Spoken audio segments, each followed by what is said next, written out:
Hulikam ang pagkuha ng isang lalaki sa tip box na naglalaman umano ng 12,000 pesos ng isang coffee shop sa Maynila. Inamin niya ang krimen pero itinangging yon ang halaga ng ninakaw na pera.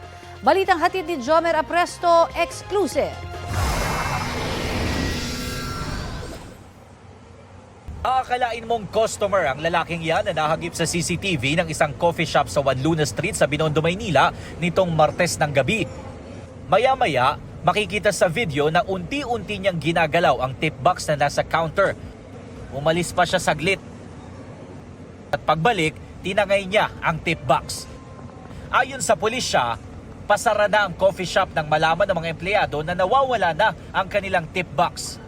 Siguro mga 30 minutes saka lang nila napansin kasi ang ano nila is parang after the duty nila, binibigay talaga sa empleyado. So napansin nila during that time, wala na yung tip box na. Sa kuhang ito, makikita pa ang 19 anyos na suspect na dali-daling lumabas ng coffee shop pero hindi na niya bitbit ang tip box.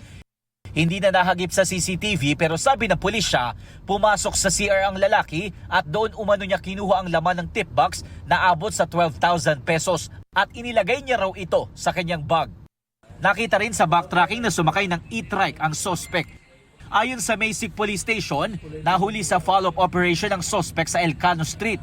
Pero hindi na nabawi ang perang ninakaw dahil nagamit na umano ng lalaki sa online gambling. Sa investigasyon ng mga pulis, lulong sa sugal ang suspect at dati na rin siyang nakulong dahil dito. Upon investigation, may mga lugar siya din na pinupuntahan dito.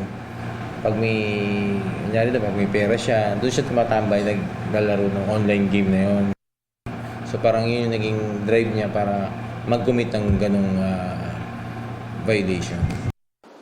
Aminado ang suspect sa nagawang krimen pero itinanggi niya na 12,000 pesos ang nakuha niyang pera.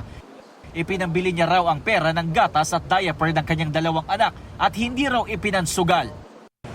Wala tawag na po ng pangangailangan Kasi sumayin po lahat-lahat yun, nasa mga 9 o 10 lang po yun, sir. Na-inquest na ang suspect at sinampahan na ng kasong theft. Jomer Apresto nagbabalita para sa GMA Integrated News.